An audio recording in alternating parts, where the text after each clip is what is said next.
Glamorous life सिर्फ लोगों को बाहर से दिखती है, but aviation industry it is not easy. And बचपन से कहीं ना कहीं वो एयरप्लेन का क्रेज था, तो इसी वजह से शायद मैंने ये डिसीजन लिया कि मुझे ज्वाइन करना चाहिए। कैट होता है CAT, क्लियर एयर टर्बुलेंस, जिसमें कैप्टन्स को भी नहीं पता चलता, वो सडन टर्बुलेंस आता है। काफ़ी घंटे बीत चुके थे फ्लाइट को, हम जा रहे थे न्यू जर्सी। अचानक से उनके पल्स भी डाउन हो गए और टकरा के काफ़ी ब्लीडिंग स्टार्ट होने लग गई थी। और फिर उतनी देर में मेरे क्रू ने देखा उनको, तो भाग के दूसरे क्रू को उन्होंने इन्फॉर्म तो कर दिया चिल्ला के। इतनी देर में उनका सब डाउन हो रहा था, तो CPR स्टार्ट कर चुके थे, सांसें जैसे हम देते हैं। कैप्टन्स को बताना ही है कि अब किसी की जान बचानी है, हमारे हाथ में नहीं होगा। फिर हम लोगों ने लैंड करा आइसलैंड पे, वहाँ पे यूरोप में हमें रोकना पड़ गया बीच में। काफ़ी इंटरनेशनल लॉज तो हमें देखने ही पड़ते हैं, साथ ही साथ मेडिकल कंडीशन भी देखनी पड़ती है। ज़िंदगी का सबसे मज़ेदार लहरों के बीच में लड़ते हुए एक्सपीरियंस था, इवन मैं पानी में भी कूदी। तो मेरा मेन काम था कि I was a ramp supervisor. सारा कुछ ग्राउंड क्लियरेंस चेक करनी है कि कोई पिंस वगैरह तो नहीं है, टायर्स को कुछ प्रॉब्लम डैमेज हो सकता है। अच्छा, आप दोनों को कभी फ्लाइट में कोई सेलिब्रिटीज भी मिलते हैं, जैसे आप फ्रीक्वेंटली ट्रैवल करते हो तो? Guru Randhawa, I was so excited, मेरे साथ उन्होंने 2 बार ही ट्रैवल किया। People there were enjoying Bollywood music, even वहाँ पे ढोल भी बजे हैं। ग्रीटिंग कार्ड लिखा प्रॉपर, एक जैसे डेकोरेटेड फैंसी वे में पूरा उनको डिशिंग विशिंग करके दिया। क्या एयर होस्टेस दोबारा खाना मांगने पर ऑफेंस हो जाते हैं? बहुत सारे लोगों का ये क्वेश्चन रहता है, इवन जब हम सर्व कर रहे होते हैं तब भी वो बोलते हैं। पसंदीदा डेस्टिनेशन आप कह सकते हो न्यूयॉर्क है। न्यूयॉर्क में आपको कौन सी चीज अच्छी लगी अभी तक, और कौन सी चीज नहीं अच्छी लगी? सो न्यूयॉर्क आप कह सकते हो टाइम्स स्क्वायर, जो एक हार्ट है न्यूयॉर्क का basically. Late night we won't suggest, हमें बस खाना लेना था और वापस आना था, तो we went out. It was very windy, cold, December का टाइम। तो जैसे ही हम होटल के बाहर निकले and there were 2 people with the knife and everything and they were like कि what you have, just because we were near to the hotel, so we run back to the hotel. France के बारे में, France में नीस city बहुत प्यारी, Paris का जितना नाम है बट इतनी ज़्यादा इम्प्रेसिव नहीं लगी मुझे। टूरिस्ट के लिए सेफ़ नहीं कहूँगी मैं, क्योंकि आउटस्कर्ट्स में आप जैसे ही जाते हो तो काफ़ी एरिया सेफ़ नहीं है। तो 2 आदमियों ने वहीं पे रोक दिया कि आपके पास टिकट नहीं है, और आप हमसे ज़बरदस्ती करने लग गए कि आपने पासपोर्ट्स दो। मैंने तो बिल्कुल मना कर दिया, और मेरे फ्रेंड्स भी काफ़ी घबराए हुए। फिर मैंने उनको बोला कि नहीं हम नहीं देंगे। फिर हमें काफ़ी ज़्यादा फोर्स करने का, तो उधर से पीछे से एक और फॉरेनर लेडी आई, वो कहती है नहीं ऑफिशियल्स नहीं लग रहे हैं, आप प्लीज़ अपने पासपोर्ट मत देना। तो we were very scared. Cabin crew job is really easy and like you know they make lot of money, but उसके पीछे काफ़ी राज छुपा हुआ। वो भी एक अपने जैसे इंसान ही है जो पैसेंजर्स है। They care that you know कि मैंने पैसे दिया है तो मेरे को पूरी सर्विस चाहिए। कस्टमर्स वही सर्विस को मांगते हैं, which is not even possible. तो वो कैबिन क्रू उस टाइम में भी हंस के आपको बताती है कि नहीं सर ये चीज नहीं हो सकती। हाँ, 2 पैसेंजर्स का आपस में आर्ग्यूमेंट हुआ है। मदर वाज लाइक कि बच्चे हैं ये तो करेंगे ना, तो उनकी कुछ बहस हो गई उनके फादर से। एयरक्राफ्ट में फाइट कर रहे हो तो आपको वार्निंग दी जाती है, पहले आपको दी जाएगी वर्बल वार्निंग, उसके बाद आपको एक रिटर्न वार्निंग दी जाती है जो कैप्टन को बता के दी जाती है with the captain signature. NRIs हैं या फिर दूसरे नेशनल के हैं, वो थोड़ा डर जाते हैं कि अगर दूसरी कंट्री में ये चीज़ हो रही है। कोई भी बंदा पंगे में फंसना नहीं चाहता। तो आखिरकार बात इतनी ज़्यादा बढ़ गई कि कैप्टन ने मुझे बुलाया कि आप इधर आओ। कहते आपको बेटा कोई सर्विस करने की ज़रूरत नहीं है वहाँ पे, आपको अगर डर लग रहा है तो ऐसी कोई बात नहीं। फिर मैंने उन्हें बताया कि he is a male but अंदर से फीमेल है, और हाथ वाथ भी उन्होंने मेरा पकड़ लिया।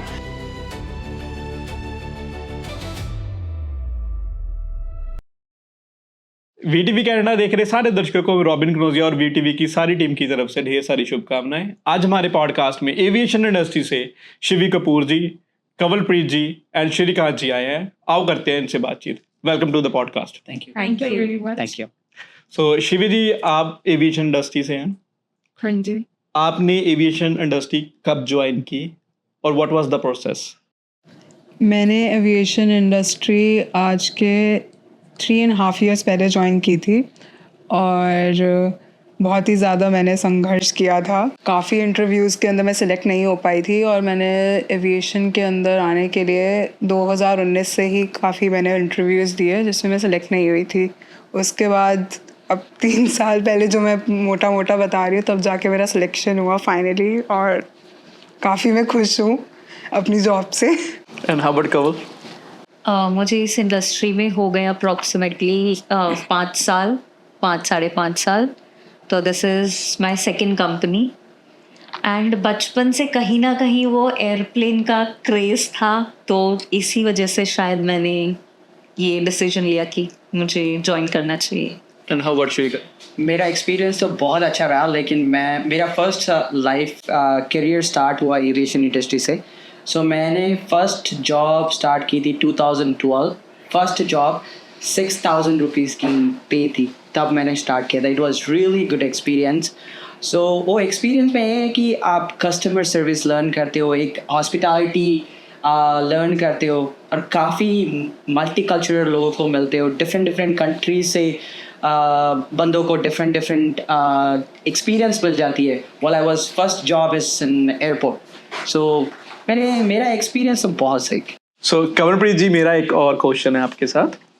क्या एयर होस्टेस दोबारा खाना मांगने पर ऑफेंस हो जाते हैं? नहीं, ये बिल्कुल बहुत सारे लोगों का ये क्वेश्चन रहता है. इवन जब हम सर्व कर रहे होते हैं तब भी वो बोलते हैं कि अगर हम मांगेंगे एक और खाना तो आप गुस्सा तो नहीं करोगे. तो ऐसा बिल्कुल नहीं है. कई लोगों को डर लगता है, बट ऐसा नहीं है. ऑफ कोर्स अगर हमारे पास होगा तो हम देंगे.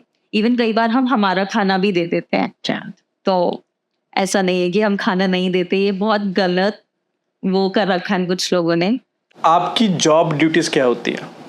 जॉब ड्यूटीज़ में जैसे अभी आपने पहले क्वेश्चन पूछा है कंवलप्रीत जी से कि खाना आप लोग ऑफेंड तो नहीं हो जाते. ये सिनेरियो इसलिए आए हैं क्योंकि लिमिटेड स्टॉक आता है. एरोप्लेन धरती पे नहीं चलते हैं, हवा में चलते हैं. इसलिए सबसे पहला पॉइंट तो यही है, लिमिटेड स्टॉक है तो हम इसको माइंड में रखते फिर सर्विस करनी पड़ती है.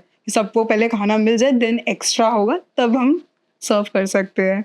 उसके साथ साथ सेफ्टी देखनी पड़ती है. एयरक्राफ्ट की सारी पीछे की जो बॉडी है, ए से लेके जेड तक हम लोगों ने स्टडी करी होती है. इमरजेंसी सिचुएशंस में क्या करना है, मेडिकल सिचुएशंस में क्या करना है, सबको एक एज अ हीरो की तरह ही प्ले करना पड़ता है. पर लोगों को लगता है कि एयर होस्टेस सिर्फ उनके जूठे बर्तन नहीं उठा रहे हैं. And that is such A harsh reality. हाँ जी. ठीक है.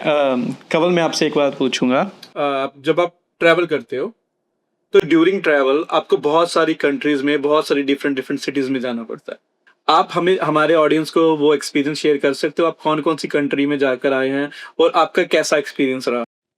अभी तक मैंने US, Canada, Thailand, Singapore, middle east की 2-3 कंट्रीज कवर की है. इंटरेस्टिंग होता है, मज़ा भी आता है. अगर आप फर्स्ट टाइम जा रहे हो तो एक्साइटमेंट भी होती है, बट डिपेंड्स आपका कितने दिन का स्टे है.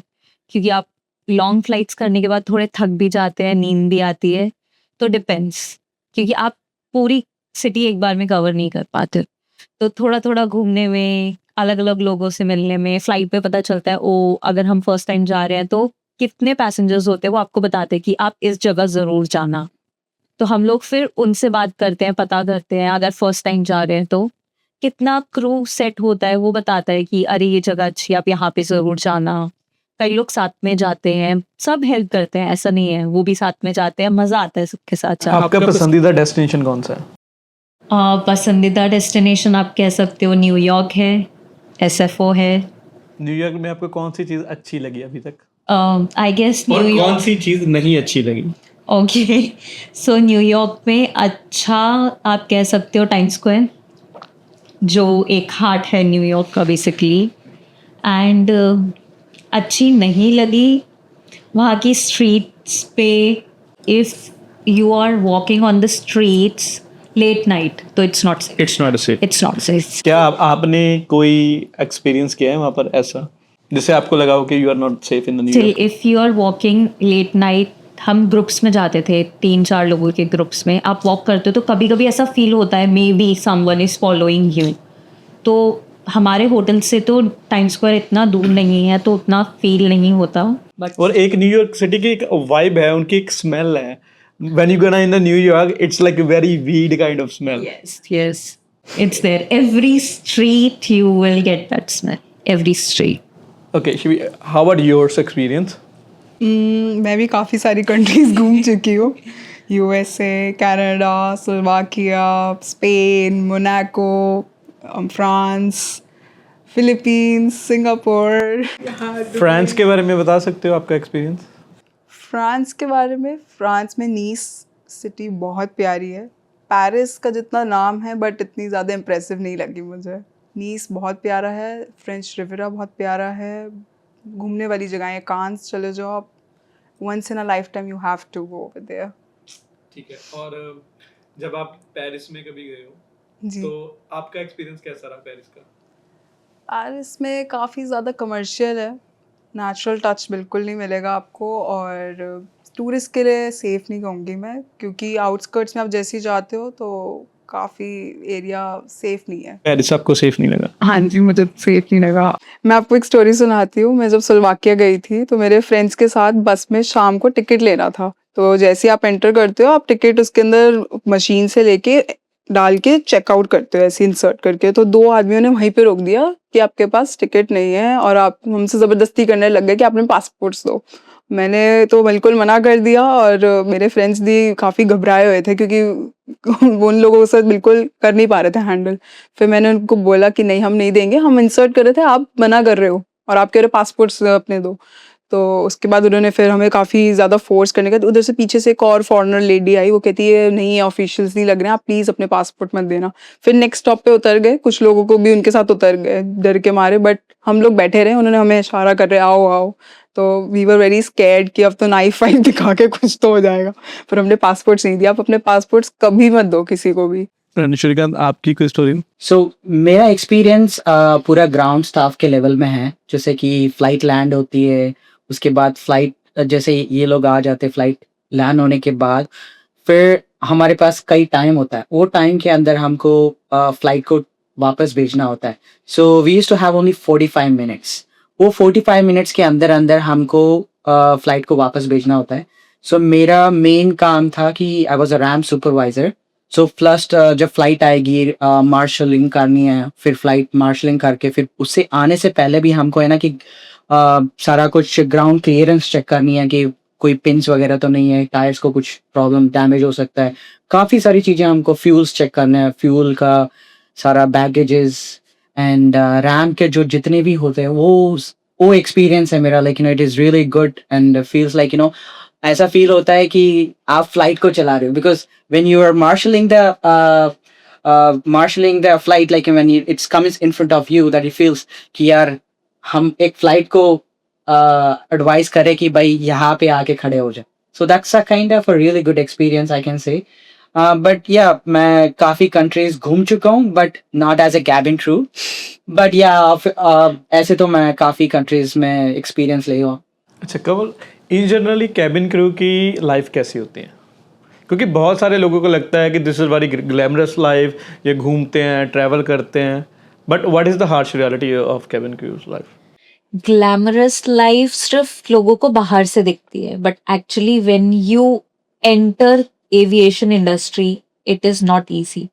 आई mean you have to skip your sleep. आपके स्लीप का कोई स्केड्यूल नहीं होता, आपके खाने का कोई स्केड्यूल नहीं होता है। आप जैसे जैसे फ्लाइट्स करते हो आपको जेट लैग्स होता है if you travel to different countries. वहां पे भी आपको प्रॉपर स्लीप, अभी कुछ लोगों को आदत होती है कि उनको उनके बेड पे या उनको वो प्रॉपर मैट्रेस चाहिए। Every hotel will not have that mattress, तो आपको प्रॉपर स्लीप भी नहीं आएगी। तो आप उसकी वजह से थोड़ा सा वो हो जाता है। बट वैसे अगर आप दूसरी साइड से देखें तो अगर आप हर चीज में इंजॉय करने वाले पर्सन हैं तो आपको मजा आएगा, because you get to travel to different countries, different cities for free. Basically देखा जाए तो company is giving you layovers. So अब एंजॉय की बात कर रहे हो, आपको क्लबिंग का शौक है? सो न्यूयॉर्क में इट वाज सैटरडे नाइट और हम लोग 11 of us we went to the club. वहाँ बॉलीवुड नाइट थी, डीजे नाइट थी। सो बहुत अच्छा एक्सपीरियंस था। Everyone was enjoying, basically drinks वगैरह भी चल रही थी जैसे चलती हैं। So it was good experience because आप एक दूसरी कंट्री में जाके यू आर एक्चुअली सीइंग कि क्या हो रहा है, कैसे वहाँ के क्लब्स हैं, how people there enjoy on Bollywood music. Crowd कैसे होता है? मतलब गोरे वहां पर बॉलीवुड म्यूजिक पे नाच रहे होते हैं। That's what I am saying, people there were enjoying Bollywood music. Even वहाँ पे ढोल भी बजे हैं, मतलब गोरे काले सभी नाच रहे हैं वहां पे। people were like crazy there on ढोल। ठीक है। Yes. And how about Shivi? मेरे बहुत सारे क्रेजी तो नहीं बट बहुत ज़्यादा मज़ेदार एक्सपीरियंस रहे हैं न्यूयॉर्क के अंदर। काफ़ी चीज़ें मैंने घूमी हैं और जो चीज़ें मैंने कभी देखी नहीं थी वो चीज़ें वहाँ पे देखी हैं। हाँ, थोड़ी कुछ साइड अच्छी भी नहीं है, ये नहीं कि सब कुछ ही रोजेज़ है वहाँ।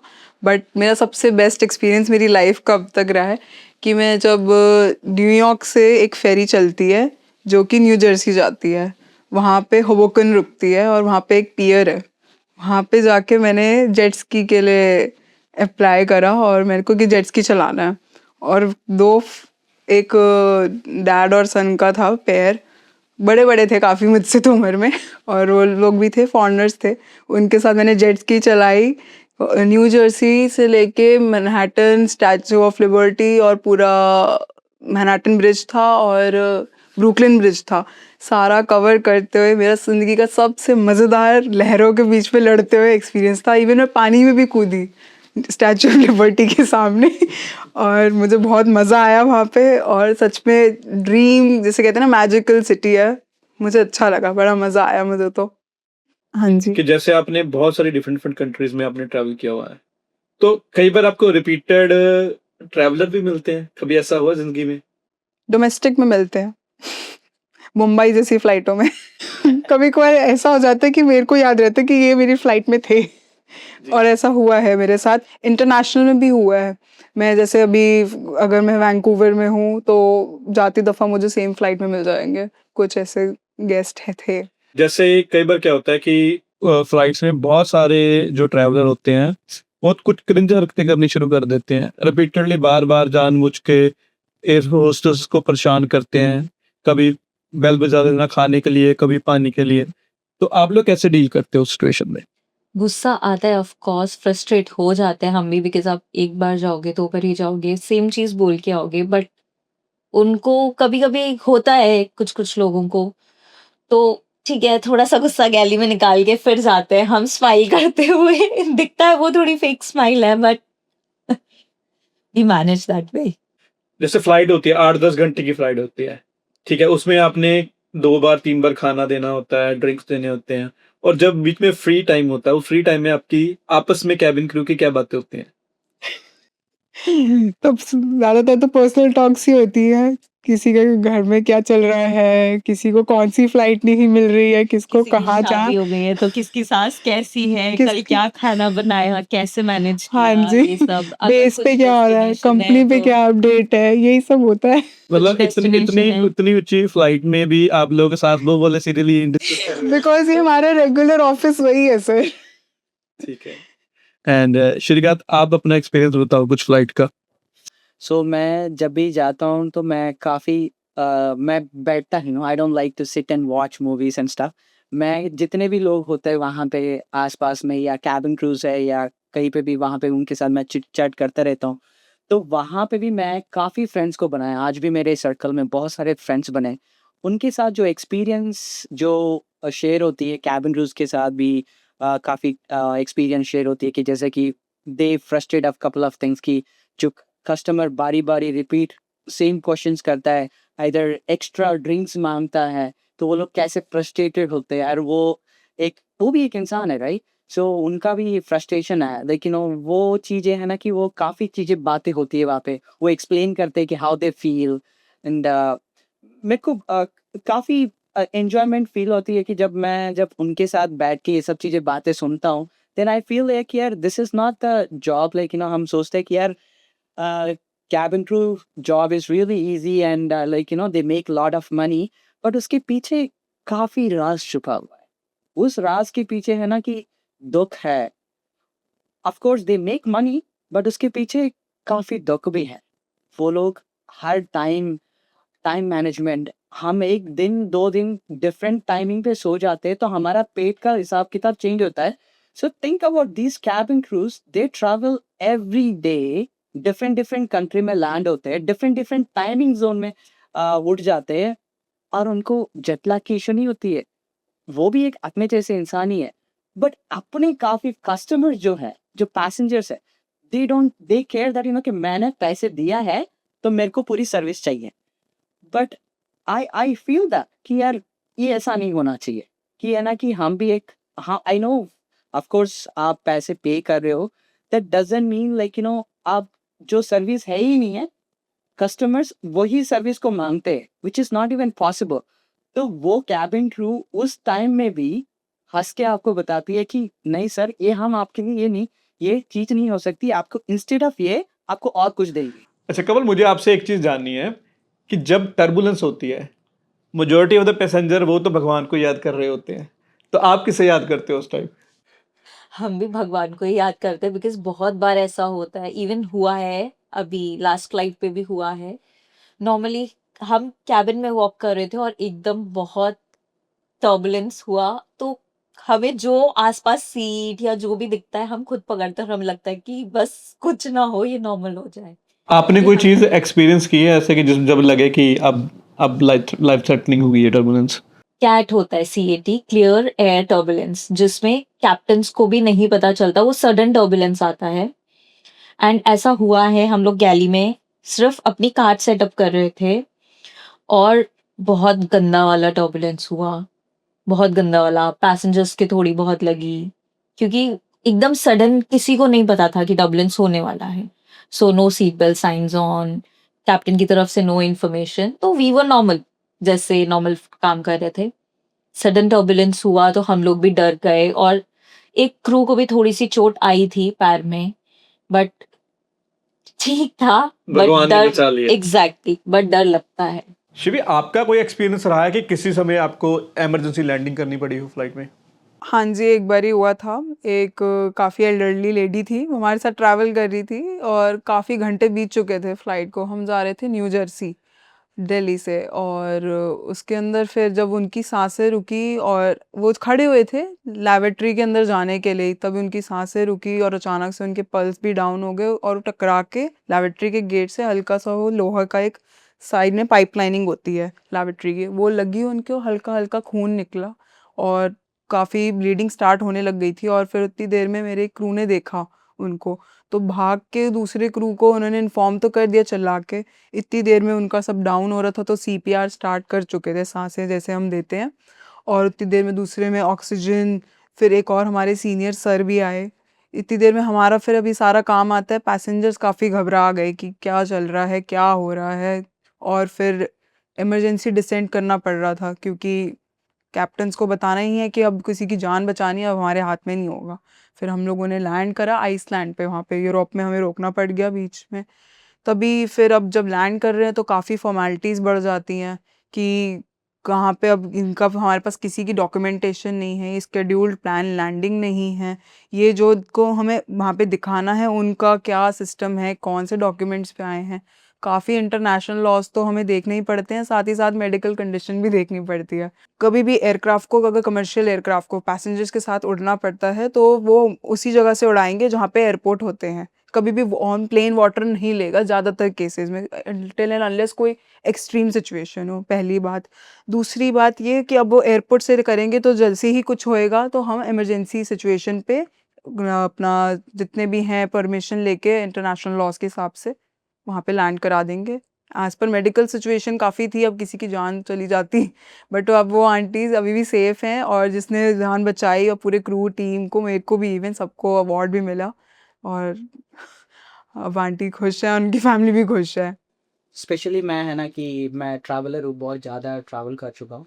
तो स्पेशली मैं बैंकॉक से लेके कंबोडिया भी बाय रोड ट्रैवल किया था। बहुत बड़ा बैड एक्सपीरियंस था। आई नेवर एक्सपेक्टेड दैट कि ऐसा भी इमिग्रेशन ऐसा कुछ होता है। So we were travelling 5 people by bus. हम जा रहे थे, वहाँ पे गए, इमिग्रेशन में गए, दे आस्क पासपोर्ट्स, तो ऑन अराइवल आया वहाँ पे वीज़ा की ज़रूरत नहीं पड़ती इंडियन पासपोर्ट के लिए। तो जाके हमने पासपोर्ट्स हैंड ओवर किया, बोलते कि how much dollars do you have. हमने बोला कि हमारे पास ये सब कुछ है। Then they detained and side में बुला लिया, बोलते कि कितना पैसे दे सकते। व्हाट, पैसे क्यों? देन बोलते कि नहीं आपको देना पड़ेगा। मैंने बोला किस चीज़ के लिए? जब मैंने क्वेश्चंस उनको स्टार्ट किए, तब उन्होंने मेरे को पूरा ज़्यादा इंटरोगेशन करने स्टार्ट कर दिया।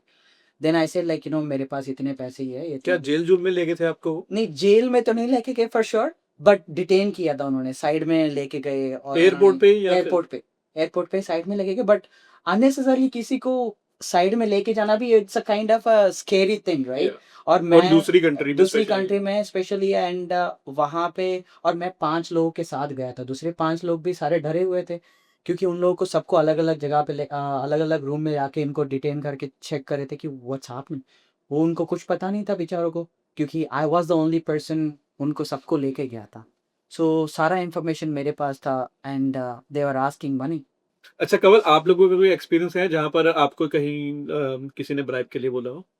शिकागो, बिकॉज जो हमारा पुराना वाला होटल था, that area was not that safe, main city में था, बट होटल स्टाफ भी बोलता था if you are going out, make sure you have at least 4 to 5 peoples in a group, and late night we won't suggest.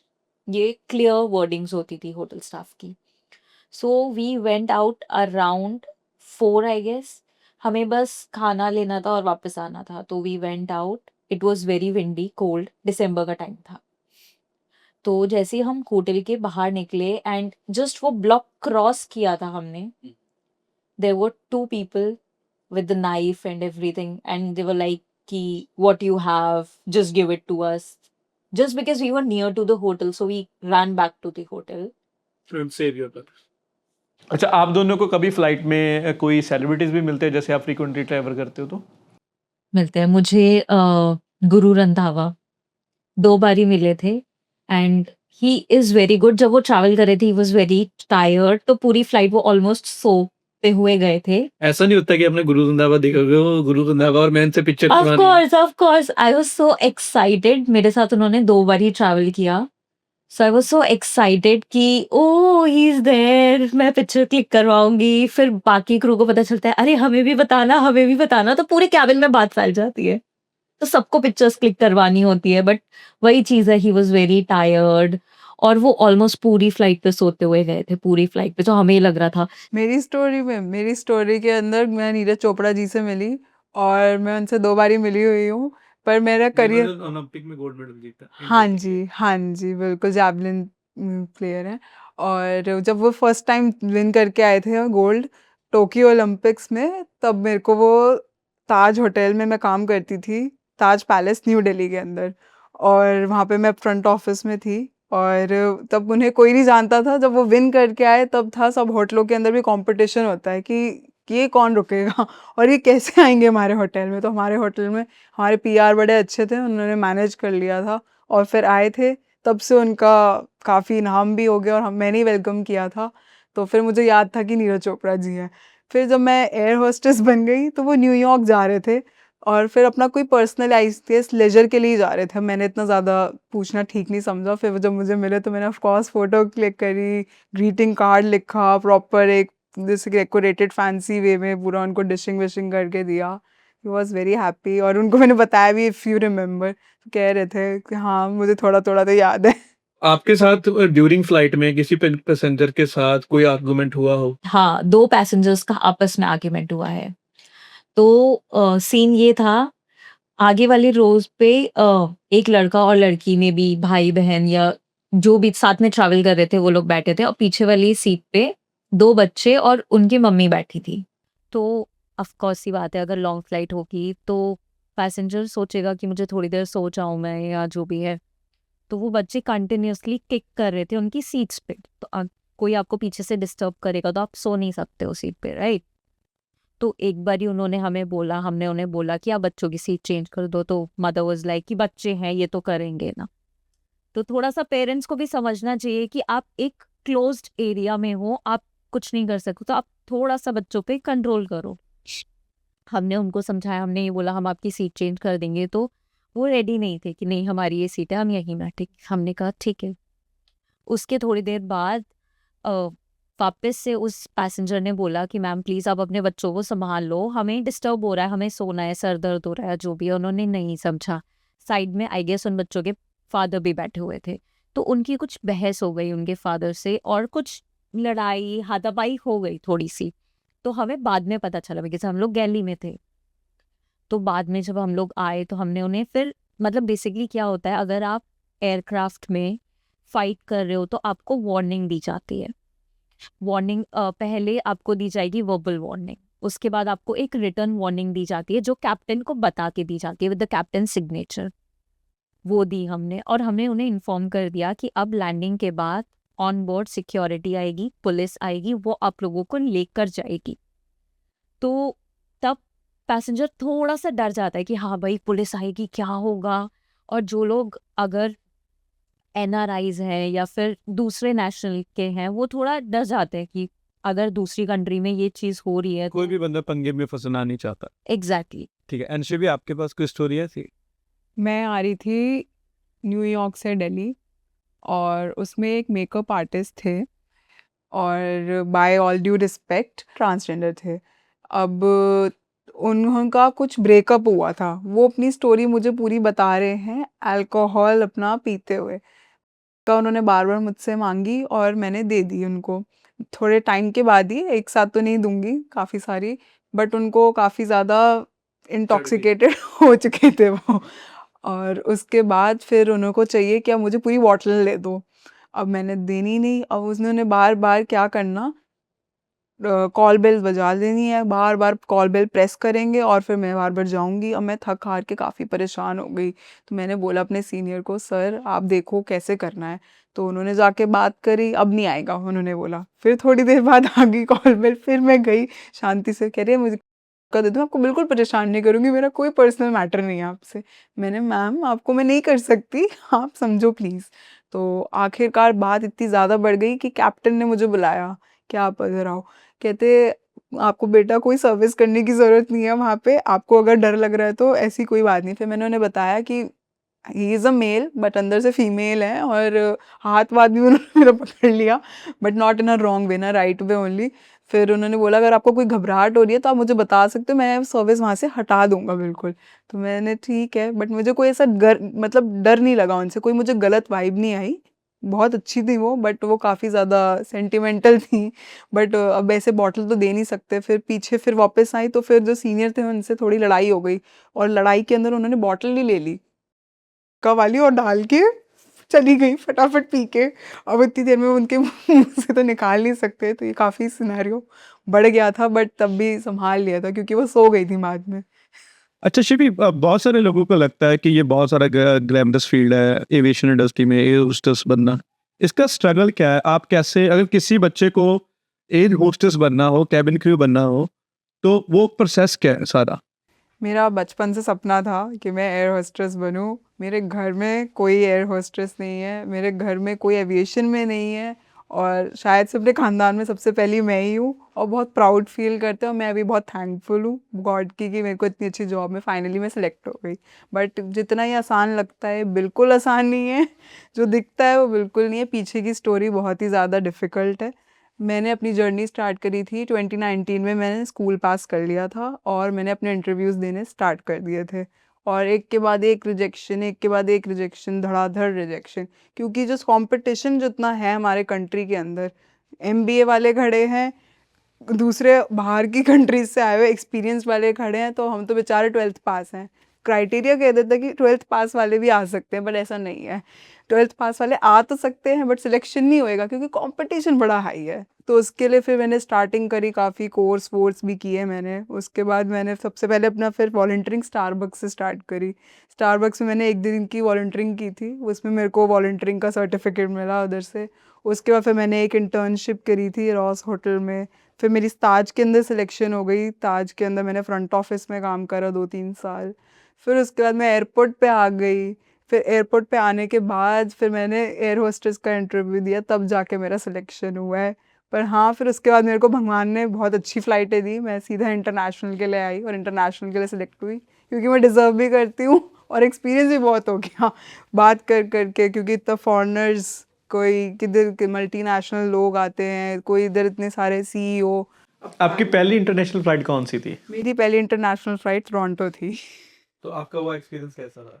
वो experience बहुत ही epic था, सच में epic था जिसे कहते हैं। 15 अगस्त की वो फ़्लाइट थी, और उस फ्लाइट के अंदर क्या हुआ, मेरे को, मेरा छोटा यंगर ब्रदर है, तो अब वो घर आया। घर वो स्कूल से आता है, स्कूल से नई नई बीमारियां लेके आता है, नई बीमारी मैं अब खांसी जुकाम फीवर कुछ भी, और अब करते करते मेरी सारी फैमिली को हुआ और लास्ट में मुझे उसी जाने से पहले ही हो गया।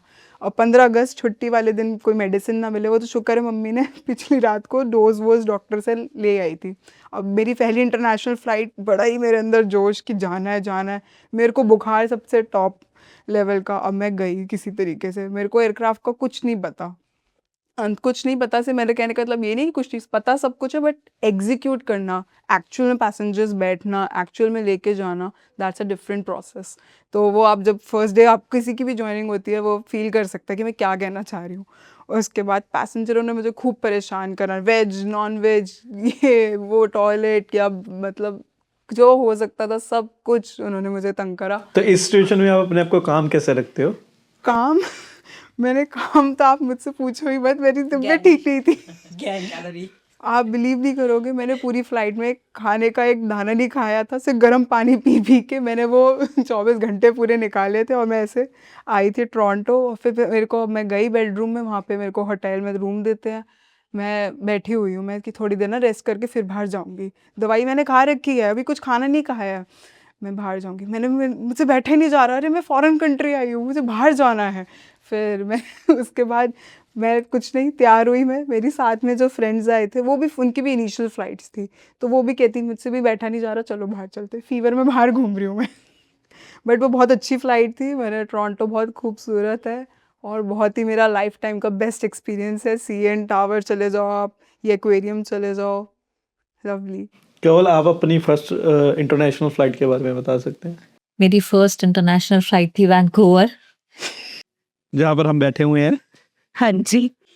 तो इट वाज गुड एक्सपीरियंस, बहुत सारा एक्सपीरियंस्ड क्रू था, बिकॉज फर्स्ट फ्लाइट ले लो, फर्स्ट डे ले लो, as a trainee is different, as a working person, as a working crew is different.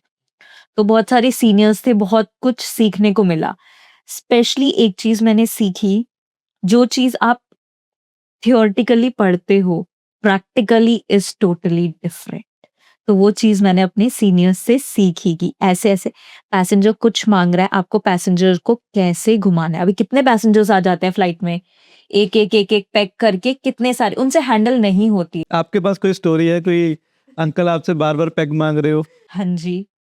अब एक अंकल थे, हम लोग गैली में काम कर रहे थे, सर्विसेज के बाद हम लोग थोड़ी गैली वाइंड अप करते हैं, नेक्स्ट मील की, नेक्स्ट सर्विस की प्रिपरेशन, थोड़ी बहुत गपशप, थोड़ा बहुत खाना पीना, ऐसे चल रहा था। अंकल आए, बेटा एक पेग मिल जाएगा। तो हमें ना ये भी याद रखना होता है कि किसने किसको सर्व किया है और कितना सर्व किया है, सो दैट हमें पता हो कि वो कितने क्वांटिटी में बचा है। एग्जैक्टली पर्सन लिमिट से बहुत एक्सीड, क्योंकि हमारे लिए भी डिफिकल्ट हो जाता है हैंडल करना। तो अब मैंने देखा कि वो मांग रहे हैं पैग, तो मैंने मेरे साथ वाली कलीग को बोला कि तूने दिया था ना, तो अकॉर्डिंगली वो मांग रहे हैं, सो सर्व करते हैं। उसने सर्व किया, एक बारी सर्व किया, 2 बारी सर्व किया, 3 बारी सर्व किया। वो कहते हैं एक और बड़ा-सा बना के दे दो, पटियाला। पटियाला पैक बना के दे दो। तो क्रू ने बोला फिर कि सर अभी नहीं, अभी आपको थोड़ी देर में देंगे। तो बोलते कि नहीं अभी दे दो, बस मैं पी के सो जाऊँगा जैसे सर बोलते हैं। तो फिर उनको थोड़ा-सा बातों में लगाया, थोड़ा-सा कि नहीं अभी आप थोड़ी देर बैठ जाओ, अब अगला खाना आने वाला है, उसके बाद आपको मिलेगा, ऐसे-ऐसे करके। थोड़ी देर बाद वो फिर आ गए। तो उनको फिर हमने मतलब माँग तो वो पटियाला पैग रहे थे, बट उनको प्रॉपर पटियाला पैग ना देके थोड़ा मिक्स करके, फिर ऐसे करके कि मतलब सीट पे बैठ जाए, फिर उनको फिर बोलना पड़ता है कि अभी नहीं आपको मिलेगा, अब इतना हो गया है, थोड़ी देर बाद, आप 2 घंटे बाद आना। ऐसे करके उनको फिर टालना पड़ता है, क्योंकि सिचुएशन हमारे हाथ से भी निकल जाएगी तो फिर डिफ़िकल्ट हो जाता है। ठीक है, Shivi, Kanwal and Shrika, thank you so much for coming to the podcast. आपने बहुत अच्छी इंटरेस्टिंग स्टोरी सुनाई और वो हमारे दर्शकों को भी ये स्टोरीज बहुत अच्छी लगी। Thank you thank you so much.